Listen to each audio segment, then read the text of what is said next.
Do you ever feel overwhelmed by the ever-changing world of technology? Tech It Out can help make some sense of it all.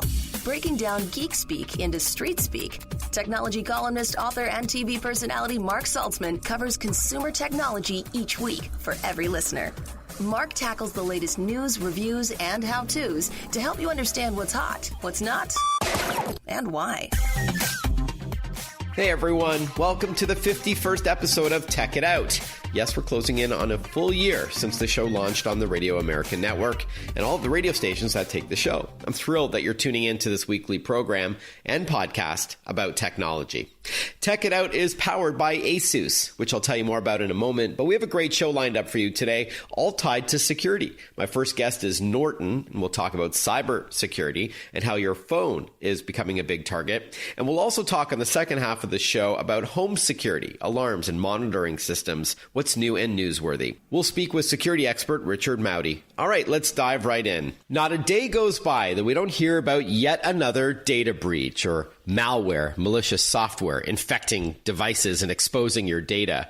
There are things like ransomware, where your files are held hostage until you pay up, phishing scams, Trojan apps, and so on and so forth. It can make your head spin, especially if you're carrying around important information with you on your smartphone, as many of us do. So, what to do about it? There are a few suggestions, beginning with smart software. Joining us on the line to talk about Norton Mobile Security is James Wynn. He's the product manager for mobile at Norton. Welcome to the show, James. Thanks for having me, Mark. So, Norton, we're talking the Symantec family, right? I mean, you guys have been doing cybersecurity before there was a big issue like we read about every day in the headlines. Right. Yeah, it's a chess match between us and the attackers there. So we tried to do our best to try to get ahead of the curve and understand kind of the more common threats. And we've been protecting users for decades and try to protect users ahead of time before the attackers get to them. Yeah, got it. All right, so whether it's for work or play, James, we all rely an awful lot on our smartphones today. So it's not just about your PCs you have to worry about anymore. So are phones becoming a bigger target for those malicious types out there? Oh, most definitely. Wherever users go, attackers will follow. So as we've seen the meteoric rise in the past couple of years with mobile devices, we've seen a huge increase in the number of attacks on these mobile devices, trying to steal a lot of personal information or trying to make a dollar off of consumers to pay up for ransomware, as you mentioned. We've seen a lot of examples of that. So a lot of these smartphones have dangers that a lot of people aren't aware of, including all the malware, spyware, ransomware that you speak of. And they enter through your smartphone through downloaded applications, when you visit malicious websites, or when you even connect to unsecure network connections, like your public hotspot at your local coffee shop. Mm-hmm. Or by getting a text message that looks legit, and you tap on a link, and it turns out to be, the bad guys, again, trying to get into your device. Or they're coming at you in so many different ways that even if you are tech savvy, it can be intimidating. And I feel bad for all those who are not tech savvy. They may be more tech shy, and they become a target. In fact, my mom, who is 78, just got a call on her mobile phone from someone claiming to be from Microsoft and saying, hey, we've detected something, wrong with your computer. Let me walk you through how to fix it. And my mom thankfully knew that was not something Microsoft would do. And it smelled off, and she hung up on them. But, these people prey on the less tech savvy, which is really, really frustrating. Oh yeah, we've seen a huge rise in threats in the mobile space year over year. In fact, last year, Symantec has blocked an average of 24,000 malicious mobile applications each day.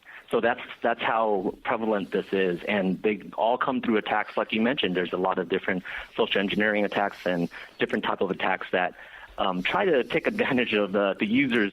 And social engineering, I should clarify, is a phrase used by those in the cybersecurity space to refer to people who make the mistake. The people are the weakest link. So the software may be good, but someone can be easily duped into clicking on a phony-looking email or a text message.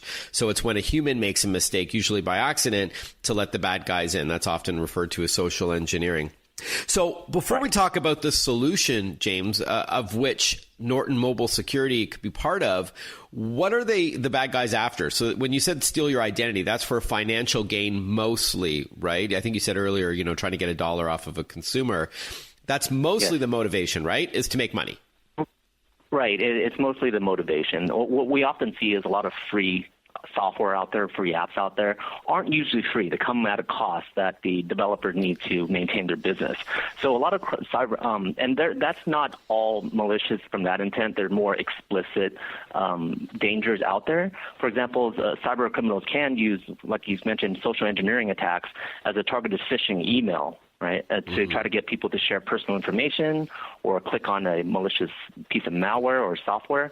And that can lead to them divulging sensitive information on their smartphones. But there's also this category of potential threats. It's not actually explicit, but grayware is what we call it. And these things are not good nor bad, but it does pose a privacy question to a lot of consumers. And depending on the consumer, it could be troublesome. For example, a big issue that we see is that some grayware apps provide phone numbers or leak your phone number to the developer, which the consumer might not be comfortable with. So it's up to the consumer whether or not that's something that they would allow for the developer. And a lot of times we see this leading to increased scam or spam phone calls or text messages that come from these type of data. Yeah, so often it's up to us to read the terms and conditions before we allow an app on our devices. It may beg the question, why does a game need your contacts, or why does a mapping application need to have access to your camera? So if anything raises a red flag, then trust your gut and just deny access and then maybe even uninstall that app. I also give the advice, James, for people to before they download an app, read some reviews of it. Never be the first to download a new app. Right. And make sure it's a trusted developer, like you're familiar with the company, right? So, right, exactly. All right. Okay. So are there, and I know, so just before we move off of motivation, so financial is usually the number one, but as we've seen over the years, there could be politically motivated attacks, as we saw with alleged, meddling in the 2016 U.S. election. There could be just bragging rights. Some hackers just feel good knowing that they've exposed names, and they, in the dark corners of the web, they gain notoriety. So there are other motivations, but usually it's financial. All right. So with that in mind, James, are there some operating systems on devices that are more vulnerable than others? I think Android is more of appealing to the hackers than, say, iOS from Apple. We actually notice dangers exist on all platforms, but you're right in terms of prevalence. Android is a more prevalent operating system worldwide, and there's a lot more freedom and a lot more customization that can happen on Android devices. So it is inherently a little bit more dangerous to have more flexible software being installed on Android. But on iOS, there are also dangers, especially if you modify the OS. Some people call it jailbreak, the operating system. You can do some similar customizations as Android, so you see dangers there. But we also see attacks that are less app installing apps, but also in the web. The websites that you visited, and also the network connections that you connect to.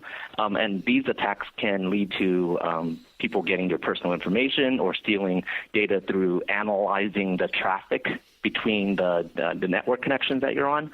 We've seen attacks like that happen on all platforms, not just a specific one. Okay, good point. Yeah, I don't want to throw Android under the bus, but and Google has gotten better, I think, over the years at denying apps on their Google Play Store that are questionable, and I think they've done have some other measures to try to secure their operating system. But it is, and you brought up a great point, James. We are chatting with James Wynn, by the way. He's the product manager for mobile at Norton.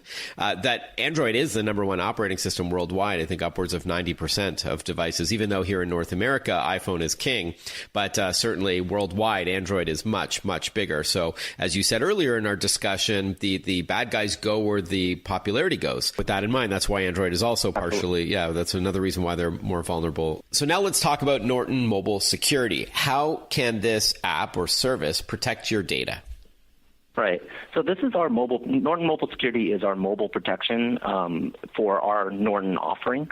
And we do a number of things to protect our customers. And we, as I mentioned before, we go wherever the attackers go. So we're trying to proactively protect customers before the danger comes to them. Mm-hmm. So one of the biggest ways is we do have malware and ransomware protection, which is what we're known for and what a lot of people resonate in terms of when we say security on mobile devices.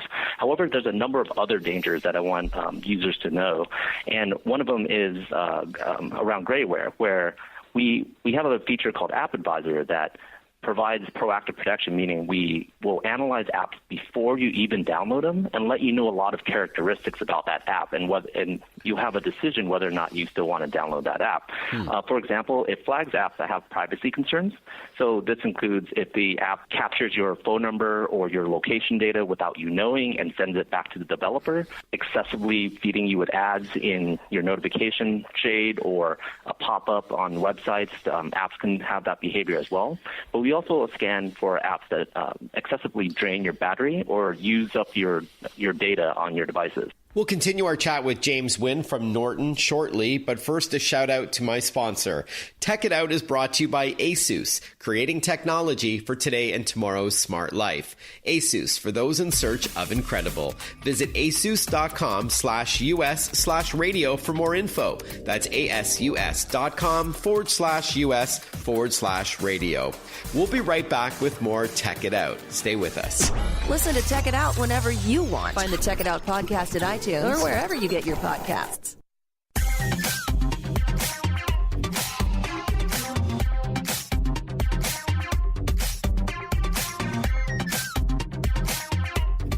Welcome back to Tech It Out. We're chatting with James Wynn. He's the product manager for mobile at Norton. Going back to something you said just before the break, James, there's also the option to back up your contacts and other information just in case your device is lost, stolen, or damaged. Is that right?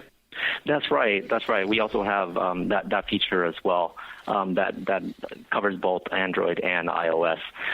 One of the things that I should mention as well is that you asked if there's multiple apps. There's actually if we were going to say a 1-2 punch from Norton Mobile Security is 1, and then Norton Wi-Fi Privacy is 2.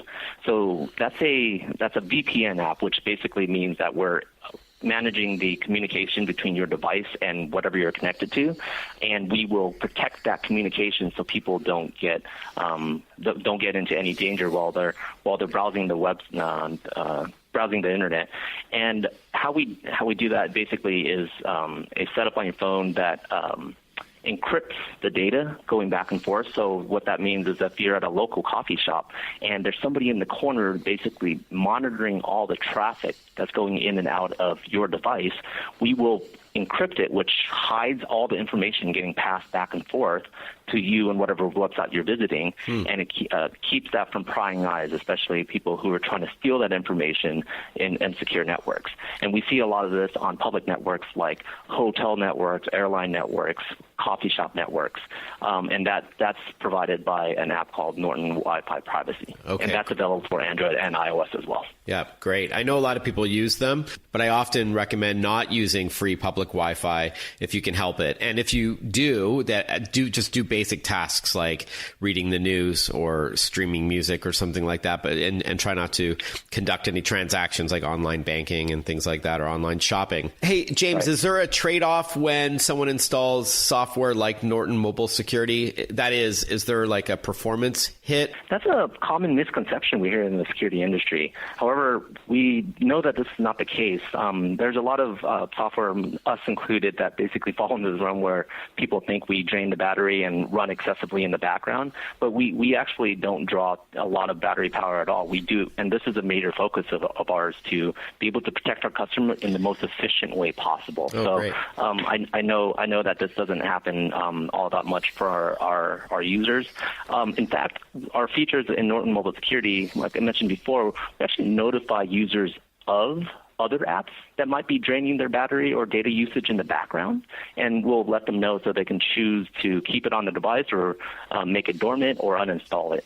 So, in fact, we try to do the inverse in some of the features that we have in our app. Okay, got it. Before we wrap up, James, whether it's a phone, a tablet, or a computer, are there some tips that you can recommend to better protecting ourselves? Yeah, of course. And you mentioned a couple of good ones already. But there's in addition, when you're online and you're visiting websites and doing transactions on websites, one of the key things is to see if there's the URL, the address bar that you're visiting, starts with HTTPS, the S at the end.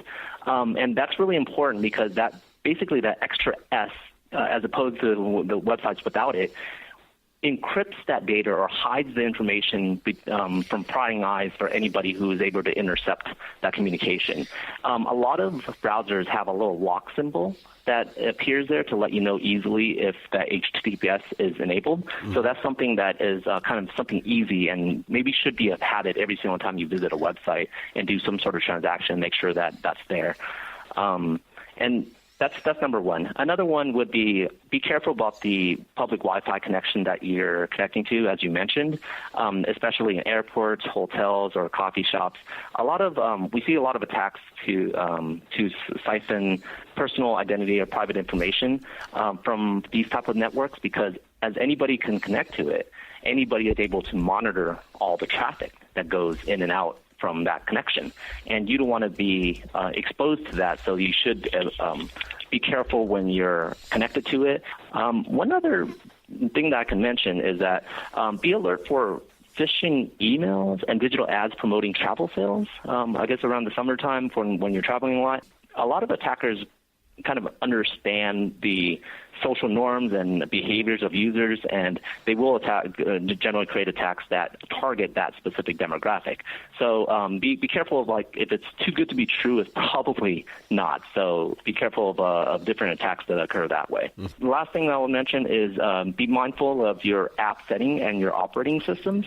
So there's a lot of settings on your phone, and it's kind of wise to go through some of the settings to make sure that you're not disabling any security elements that's inherent in the operating system. So don't turn off certain features that you don't that's going to put you at a compromised position, and also keep your software updated.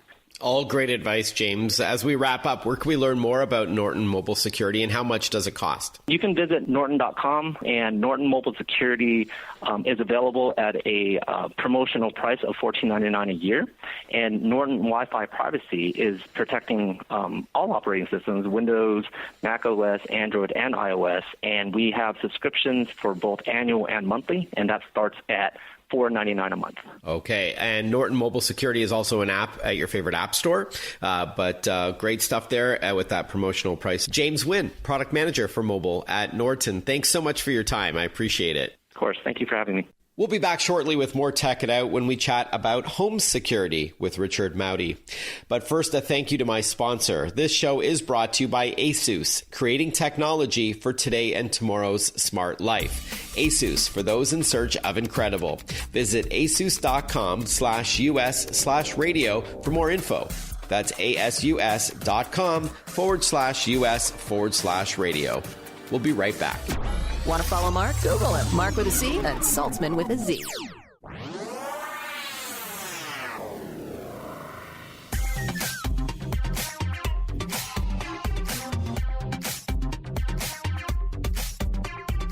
Breaking down geek speak into street speak. This is Tech It Out. Tech It Out with technology columnist, author, and TV personality Marc Saltzman. Next up on this show is a topic I haven't covered in a while, so I'm particularly excited to chat with our next guest about home alarm and monitoring, as well as business security systems. Many of you listening likely have a system in place to protect your home and or your office. So to learn what's new, we're joined on the line by Richard Mouty. He's been in the alarm and security industry for about 20 years, and he's best known for tackling big industrial and commercial projects. Welcome to the show, Richard. Hey, thank you for having me, Mark. I muchly appreciate it. Sure thing. So let's just jump right in. How is protecting a home different than a business, or how is it the same? Well, there are similarities. The basic concept of intrusion coverage is the same. And in my books, it's more about any type of accessible openings on the ground floor and possibly the second floor, depending on the facility. As far as I'm concerned, needs to be covered. Things like life safety, which is most important, they need to be covered, as well as any type of environmental notifications, and like, say, for example, water damage or low temperature. It's pretty much right across the board when it comes to both facilities. However, when it comes to a home, it's more customized towards the homeowner. They have a lower number of users. They have more overall control with other devices and features, especially through apps. And it's much easier to install when it's more of a wireless devices. It's more quick in and out. It's a little bit harder to run wires if it's a completed home. Now, the one thing that is a bit of a con when it comes to homes, your lifelines, your communication lines, those are easily accessible from the outside. Where in a business, it's not as easy in order to defeat an alarm system communication that way. So I know that they used to say, hey, if you pay your $10, $20, or $30 a month for home monitoring, you should have a cellular backup in case the burglar knows to cut your landline, so then it can't be in communication with the monitoring center. So do you recommend having a cellular backup, or even a primary line of communication being cellular, or is that not good either? Well, quite frankly, now with the advent of the cellular age, everyone has a cell phone, and hardly anyone has a landline anymore. It's plausible to have a cellular transmission of any kind, or a internet transmission of any kind. Right. But remember that day back in August of 2003, we had that blackout. One of the things that I like to think about, and this is how I got into this industry, is the worst case scenario. If there is a power outage of an extensive period of time, batteries are going to die, and your lines of communication are going to be no longer. So if you do have a landline that is a basic phone line from Bell or whatever, there is no power required for it. You can just use a basic phone. So you still have that means of communication if there is something that has happened for your house in case of emergency. And so do you then not recommend a sort of traditional home monitoring service, whether it uses a landline or cellular, to pay every month? Because I've heard sort of two schools of thought. One is like, yeah, you absolutely have to do this. Other experts that I've talked to over the years, off the air, have said, you know what, it's really not really needed. You can now buy a DIY system for your home. You'll be notified if you're not at home, and then you can decide if you want to call 911 or not. What's your take on that? It's a great point of conversation, Mark. It really depends on the end user. My take on this is this: if you wish to take the responsibility in case of an emergency, to be able to notify the authorities necessary when that happens. Now, here's the point on the other side. Insurance companies, they prefer to have ULC listed monitor alarm systems. They have 24/7, 365 live operators. They follow instructions to a T, and there's up-to-date contact lists, so who they call, what to do, and just in case, and it's lightning fast. Plus, on top of that, phone calls from a third-party notification, as well as visual verification if necessary, if it's set up in your alarm system. Calling the authorities, especially when it comes to an intrusion. Let's talk about just the intrusion part. If there is like live footage that can be drawn at the monitoring station, they can see what's going on at an instant, a lot faster than you can if you're up at the cottage and you don't have a cell signal. That is a little bit more plausible and more believable, and that puts you at priority one to dispatch police to go at that and get there as soon as possible. Aside from, I just got a notification from my alarm system that my window was open. Can you go and check it out? Yeah, we'll get there when we get there. Right. There is a difference between the two of them, but again, it really depends on the end user. Okay, got it. There's one more thing to be talking about. Insurance companies love the fact that if you are monitored with a ULC-listed monitoring company, that they give you a discount on your insurance company. They maximize on that as well, because they have to know that there is someone looking after your house. All right, so for peace of mind and as well as perhaps a savings on your home insurance policy, it's not a bad idea to have a monthly monitoring solution. Is there a number that you have in mind, Richard, that you think we should be sticking around? Because, you hear the ads even on this station for the $9.99 ones, and then I know they can go much higher with cellular backup and all that. Well, it all depends on the coverage, but it also all depends on you get what you pay for. The $9.99, it's great. It's inexpensive, but when it comes to a service call, is it included? Right. What's like then you're charged a service call, and then it's that old adage, and I think we had discussed this earlier, where you save now, you pay later, or if you pay now, you save later. For me, when I do my installations, my first year of monitoring is included in the installation, and as well as any service issues that come up. Obviously, if there's something that's faulty with the system, it's free service. That's how I opt. Okay, great. We're chatting with Richard Mauti. He's an alarm and security expert. He's been in the industry for over 2 decades. He does specialize in bigger jobs, industrial and commercial projects and facilities, but he also does some larger residential homes and small businesses as well. So we're chatting with him about what's new when it comes to home and business alarm systems and security systems. What about the trend of cameras, having these IP or internet cameras like a Ring video doorbell, or even an off-the-shelf solution? Even at Costco, you can buy like 5 cameras connected to a DVR, a digital video recorder. So what do you think about bolstering your alarm system with these gadgets like cameras and things like that? Well, bottom line, again, it depends on the end user. If you're handy with running wires, or even then there's ones that are wireless as well, then go at her. When it comes to more of the professional grade that I deal with, everything's hardwired. When it comes to wireless technology, as best as I do, there's always these anomalies that happen. Like your cell phone will not work in certain areas of the house if you're in that certain nodal area of cellular technology. Right. Same with wireless technology with cameras. Hardwired, you can't go wrong with it. We'll be right back. You're listening to Tech It Out on the Radio American Network. Stay with us. Breaking down geek speak into street speak. Tech It Out, hosted by Marc Saltzman.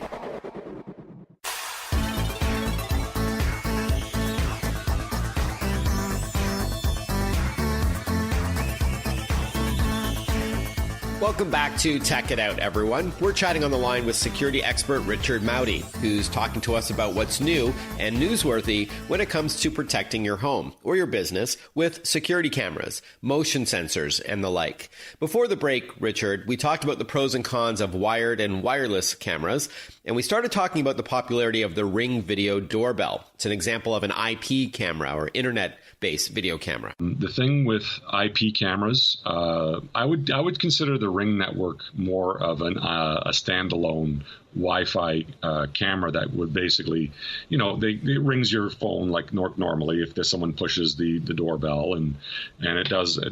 There is that hidden charge if you want to have retention in footage for I think it was 60 days or something like that, 30 to 60 days. That's a hidden thing that they don't normally talk about at first. But when you have a kit or a customized system for your home, if you go with IP, first of all, the image is a lot clearer. It's a lot more of a higher end image. It's very, very clear. That's if you have local storage. Is that what you mean? That, as well as if it has to be broadcast remotely. If you want to see it on your phone, you have better visual. Got it. Okay. The other thing is when you're buying from a dealer, there are warranties and guarantees on cameras that are 2-3 years. I don't know what it is at Costco or whatnot, but after a year, it's more of a consumer grade product, and right. they're not meant to last 10 years. The other thing is when you're dealing with more of the professional grade, the IP cameras nowadays, they're like little computers. They need to be updated like Windows, because they're every time there's a glitch that happens, or there's a vulnerable opening that happens in the back end, so to speak. Companies are very very adamant to make sure that they lock it down and it just works as it's supposed to be working. Right. So now you have someone looking after this for you, making sure everything's up to date, making sure that everything's cleaned up. And it's just that you have someone else looking after the system. Right. Other things to look for in a camera system, I would add, and feel free to challenge me on this, Richard, but I would suggest night vision. I would suggest, if you can, pan, tilt, and zoom capabilities, because that means you don't need as many cameras, since you may have some movement. But whenever something is motorized, and the more moving parts, the more prone it is to issues. And then app support. So I have in our home both a hard drive, so I can pull up footage from over the last 24 hours or 7 days or what have you. But I also can access information remotely on my mobile device and set it up for alerts. Like if the motion sensor is triggered, then I can be notified with a video clip on my phone. So I like that. So those are some of the newer trends, right? Like the app support and all that. Yeah, you were saying about night vision. Night vision has improved considerably over the last 3 years. You get a little bit more detail. You still have that ghosting effect because you're dealing with infrared technology, but the clarity of the infrared technology and the images of the lenses that capture that imagery, it has improved considerably. When you're talking about the pan, tilt, zoom, you got to be real careful with that. Yes, you may have less tendencies for other cameras, but you're only recording what you're looking at. So one of the things that might be in the option would be more of a panoramic camera. The only thing is, then that becomes more of a distortion. I get it.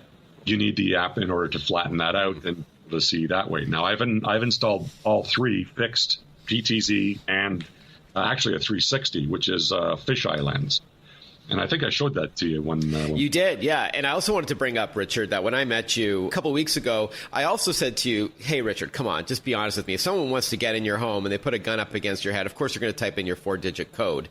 And you laughed and you said, yeah, but don't forget to have that secondary code that you're supposed to set up with your alarm company, so that if you type in your main one, then that's as if you were just coming home and you're doing it yourself. But if you type in an alternate 4-digit code, that is going to tell the alarm system or monitoring center that there's an emergency and that they should dispatch the authorities or some sort of professional service. I want to remind our listeners of that, because you brought up a good point.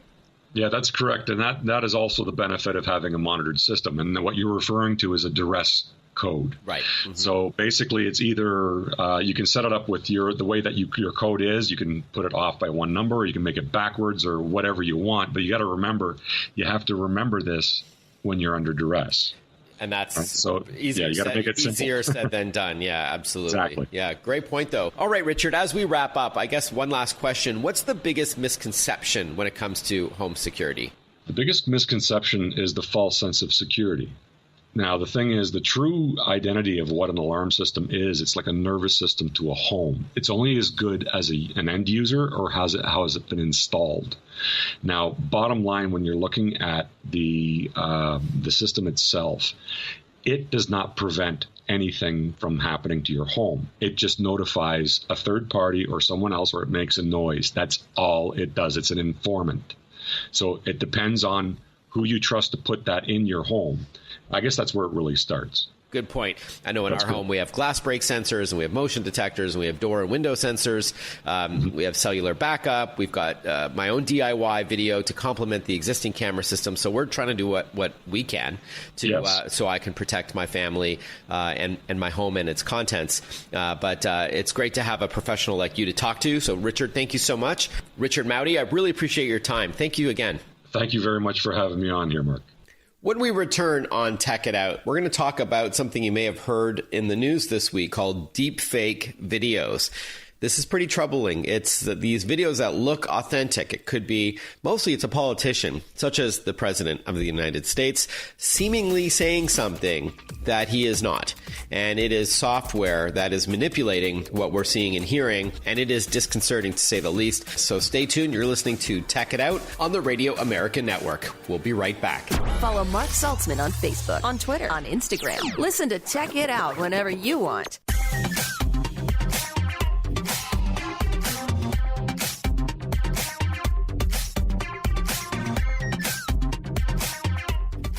We've got a couple of minutes left on this week's Tech It Out radio show and podcast. And funny enough, both interviews this hour were tied to security.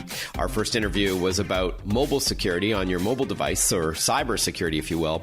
And then we shifted gears and talked about home security, alarm systems and monitoring systems for your home and business, but still security nonetheless. And on that note, I did want to wrap up today's show by talking about a problem you may have heard about in the news called deepfake videos, which are videos that look like they're authentic. They're a video of, say, a famous politician like a senator or a congressman or even the president of the United States saying something that is not real. So it looks like them, their mouth is moving, you hear their voice, but it is in fact a computer-generated effect. It is what's called facial mapping or pixel pushing, where it looks like the lips are moving, but there's artificial intelligence on the back end. It could be either an impressionist doing the voice or software, crunching through hundreds of hours of speeches and then having their words seemingly saying whatever the person wants them to say. So this is software that is creating a phony video of someone famous saying something. Now, on one hand, you may think, oh, well, that's kind of funny. You can make, Obama wishing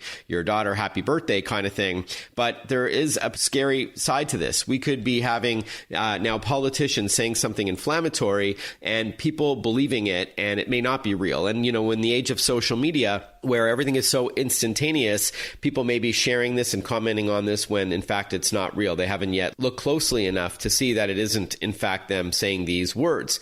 So imagine having the president of the United States saying something inflammatory about another country, and this is being passed around as fact because it looks like President Trump, but it is not. Needless to say, this is a scary problem that DARPA, the Defense Advanced Research Projects Agency, is already looking into. They're already 2 years into a 4-year program that's developing technologies to detect these fake videos.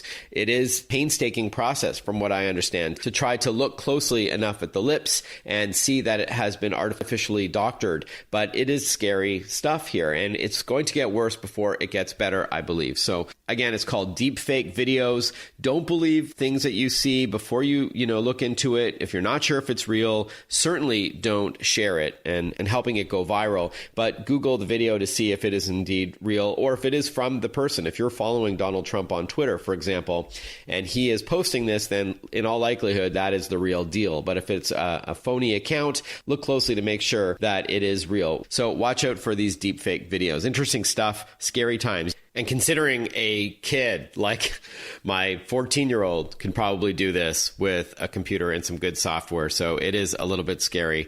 And then there's also those computer-generated characters that look so real. So CG, like a Pixar film, yet they look so real. If you want to Google the word Siren, S-I-R-E-N, and the word Unreal, which is the name of the engine that powers this virtual character, you will swear she's a real actress, but in fact, she is not.